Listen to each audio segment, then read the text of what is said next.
क्या योगी आदित्यनाथ के मना करने के बाद मायावती जी ने फैसला लिया है कि नोएडा नहीं जाएंगी? तमाम सोशल मीडिया पर सवाल लोग उठा रहे हैं कि बहन कुमारी मायावती जी भारतीय जनता पार्टी के दबाव में आकर इस तरह का फैसला लिया है।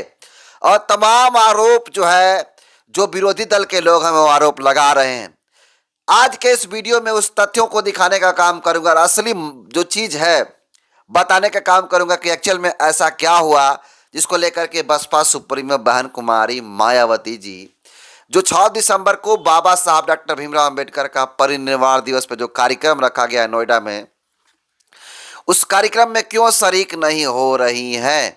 आखिर मायावती जी ने जो ट्वीट करके जानकारी दी है, क्या मेन वजह वही है या फिर भाजपा के दबाव में आकर बसपा सुप्रीमो मायावती जी इस तरह का फैसला ली है? आखिर क्या है असली सच्चाई, इस वीडियो में बताने वाला हूं। लेकिन बताने से पहले चैनल पर आए नए दर्शकों को अपना परिचय दे देता हूं। नमस्कार, मेरा नाम हरेंद्र बसंत है और आप देखना शुरू कर चुके हैं धम्मा भारत टीवी। देखिए, आपको बता दूं कि बाबा साहब डॉक्टर भीमराव अंबेडकर का परिनिर्वाण दिवस 6 दिसंबर 2025 को बहन कुमारी मायावती जी की पार्टी बसपा के द्वारा, आपको बता दूं कि गौतम बुद्ध नगर के नोएडा में जो दलित प्रेरणा स्थल है, उस दलित प्रेरणा स्थल पर बहुत बड़ा कार्यक्रम रखा गया था और तमाम जगहों पे पूरे देश के अंदर ये प्रचार प्रसार किए जा रहे हैं कि बहन कुमारी मायावती जी भी जा सकती हैं वहाँ पर। लेकिन आपको बता दूं, तमाम पोस्टर बैनर लगे थे अलग अलग जगहों पे वहाँ पे कार्यक्रम लगाने के लिए, लेकिन कहीं ये नहीं कहा गया था कि मायावती जी जाएंगी ही जाएंगी। हालांकि इसकी जिम्मेदारी सतीश चंद्र मिश्रा जी को दिया गया था, लेकिन बाद में सतीश चंद्र मिश्रा जी के अलावा अन्य लोगों को भी जिम्मेदारियां दी गई। धीरे धीरे लोग वहाँ पे गए और सब लोग उस कार्यक्रम को भव्य रूप देने का कोशिश कर रहे हैं। लेकिन इस बीच बसपा सुप्रीमो मायावती जी का ट्वीट आता है और उस ट्वीट में जिक्र होता है। मायावती जी क्या लिखते हैं ट्वीट में, पहले उसको आपको पढ़कर सुना देता हूं कि बहन जी का उस दिन का ट्वीट क्या था और उन्होंने क्या कहा है। इतना बड़ा पोस्ट बहन जी ने लिखा है, लेकिन मैं ज़्यादा बात नहीं करूंगा, सीधे मुद्दे वाली बात करूंगा कि उन्होंने ऐसा क्यों कहा कि मैं नहीं जा पाऊंगी। देखिए, बहन कुमारी मायावती जी सब कुछ लिखते हुए उन्होंने लिखा है कि राष्ट्रीय राजधानी दिल्ली के नज़दीक यूपी के जिला गौतम बुद्ध नगर में बनाए गए भव्य स्थल, स्मारक व पार्क आदि जो अब उनके अनुयायियों के लिए तीर्थ स्थल का रूप धारण कर चुके हैं और उनकी जिनकी भारी भीड़ खासकर इन महापुरुषों के जयंती पुण्यतिथि के मौक़ों पर यहाँ देखने के लिए मिलती है। लेकिन इस दौरान अनुभव यह रहा है कि मेरे जाने पर मेरे सुरक्षा प्रबंध के नाम पर जो सरकारी व्यवस्था की जाती है, जो अत्यंत जरूरी भी है, इससे लोगों को काफ़ी परेशानी दिक्कतों का सामना करना पड़ता है तथा वहां मेरे ठहरने तथा उन्हें मुख्य स्थल से काफ़ी दूर ही रोक दिया जाता है, जिसकी वजह से अब मैंने उन स्थलों पर स्वयं न जाकर अपने स्थान, निवास या पार्टी कार्यालय में ही इन सभी महापुरुषों की जयंती और पुण्यतिथि आदि पर अपने श्रद्धा सुमन अर्पित करने का फैसला लिया है।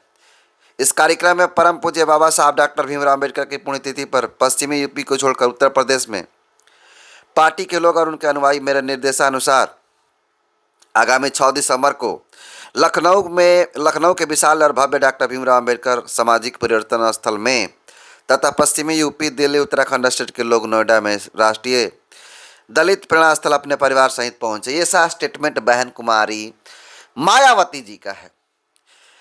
यानी मायावती जी ने साफ तौर पे अपने कारणों का जिक्र करते हुए कहा कि जब हम वहाँ पे जाते हैं तो सरकारी व्यवस्थाएं देनी पड़ती है और जिसको लेकर के वहाँ के जो तीर्थयात्री हैं, जो देखने के लिए जाते हैं और वहाँ के जो स्थानीय लोग, उनको काफ़ी परेशानियों का सामना करना पड़ता है, जिसकी वजह से मैंने फैसला लिया है कि अब पार्टी कार्यालय या फिर अपने निवास स्थान पर बाबा साहब डॉक्टर भीमराव अंबेडकर जी की जो पुण्यतिथि है उस पर श्रद्धा सुमन अर्पित करूंगी। ये बहन कुमारी मायावती जी का फैसला आया है।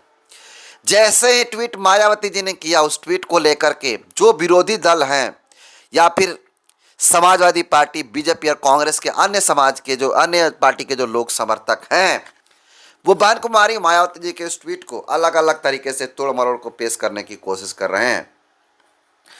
अन्य लोग अलग अलग लोग अलग अलग बातें कह रहे हैं। देखिए, आपको एक ट्वीट आपको दिखाने की कोशिश करूंगा। एक शख्स है क्रांति कुमार, वो लिखता है, पूरी लंबी चौड़ी बात लिखता है कि यह बदलाव बीएसपी की रणनीति में सादगी और व्यावहारिकता का जोर संकेत माना जा रहा है। अब क्रांति आंदोलन सड़कों पर और मैदानों में नहीं, घरों में होगा, किचन और ड्राइंग रूम में होगा। यह जुपिटर देवता, यह गोला क्यों फट नहीं जाती। मैंने मजाक उड़ाने की कोशिश की गई इस ट्वीट के माध्यम से। जो क्रांति कुमार नामक युवक है, ये कहिए कि समाजवादी कांग्रेस का एजेंट है, ये कह रहा है कि ये अब क्रांति आंदोलन सड़कों और मैदानों में नहीं, घरों में होगा। मैं इस शख्स को जवाब देना चाहूँगा कि क्या ये तो बहन कुमारी मायावती जी ये नहीं कहा है कि मैं अब सड़क पर नहीं उतरूंगी, चाहे कोई भी दूसरा कार्यक्रम में सम्मिलित नहीं होंगी। ये तो बहन कुमारी मायावती जी ने नहीं कहा है। लेकिन ये जो कांग्रेसी लोग हैं, जो इंडिया ठगबंधन के जो समर्थक लोग हैं, उनके जो है हालत ख़राब है सुन करके। देखिए, एक और शख्स है जो इस ट्वीट को जानकारी के लिए बता दूं, अनिल यादव, समाजवादी पार्टी का कट्टर समर्थक है आदमी। और देखिए, वो लिखता है कि बिल्कुल सही फैसला, घर से निकलना भी नहीं चाहिए। मायावती जी के ट्वीट को फोटो जो खबर लगाया गया हिंदुस्तान के द्वारा, उस खबर को देखते हुए ट्वीट किया है कि घर से बाहर निकलना भी नहीं चाहिए, सही फैसला है। तो सोचिए, ऐसे लोग, इनका सीधा सीधा आरोप लगाया जा रहा है और लोगों के द्वारा भी कि मायावती जी बीजेपी के दबाव में आकर वहाँ नहीं जा रही हैं। इस तरह के आरोप लगाए जा रहे हैं। लेकिन आज के इस वीडियो में आपको बता दूं कि मेन असली कारण क्या है। बहन जी ने जो ट्वीट किया है उसके माध्यम से वो सब कुछ नहीं डिटेल में बताई हैं, लेकिन सही असली कारण जानते हैं क्या है। असली कारण ये है कि आपको बता दूं कि दिल्ली जो है, गौतम बुद्ध नगर, चाहे गुड़गांव और चाहे गाजियाबाद हो, ये सभी इंडस्ट्रियल एरिया है। इंडस्ट्रियल एरिया का मतलब यहाँ पर तमाम कंपनियाँ और अन्य जो कंपनी लगे हैं, ये सब उस तरह का एरिया पाया जाता है। आपको बता दूं कि जो 4 शहर का नाम बताया, दिल्ली, गौतम बुद्ध नगर, गुड़गांव, गाजियाबाद। सोचिए, अगर इन चारों शहरों का आपस में यातायात 24 घंटा बंद रहता है तो आप कल्पना कीजिए कि क्या हो सकता है। यहाँ बहन जी की रैली को अगर संभाल पाना प्रशासन के लिए बेहद ही मुश्किल का काम हो सकता है। और आपको बता दूं, इसीलिए बसपा सुप्रीमो मायावती जी ने सीधा शब्दों में तमाम जनता के जनहित के लिए इस तरह का फैसला ली हैं। और आपको बता दूं, इसको तमाम लोग अलग अलग तरीके से एक्सप्लेन कर रहे हैं कि बहन जी बीजेपी के दबाव में इस तरह का फैसला ले रही हैं। सोचिए, कितना हास्यास्पद बात है कि इस तरह का लोग ओछी टिप्पणी कर रहे हैं। उनको सोचना चाहिए। आपको बता दूं कि मायावती जी का फैसला सबसे अलग होता है। वो अपना राजनीतिक लाभ और हरासमेंट नहीं देखती हैं। जिस जनता का जिस प्रकार से भला हो, जनता को किसी प्रकार का तकलीफ नहीं हो, इस तरह का वो फैसले लेती हैं ताकि किसी को किसी प्रकार का दिक्कत न हो। और ये जो फैसला लिए हैं बसपा सुप्रीमो मायावती जी, ये भी जनता के हित के लिए ही ली हैं, ताकि किसी को हमारे वजह से परेशानियों का सामना न करना पड़े। लेकिन कुछ लोग अलग अलग तरीके से इनको एक्सपोज करने की कोशिश कर रहे हैं, कमियां निकालने की कोशिश कर रहे हैं। आपको बता दूं, ये जो खबर है उन तमाम लोगों को शेयर करिए जो लोग बहन कुमारी मायावती जी के न जाने की वजह से उनको तमाम टिप्पणी कर रहे हैं। बाकी इस खबर को कैसे देखते हैं, अपना फीडबैक जरूर दीजिएगा। बहुत बहुत धन्यवाद।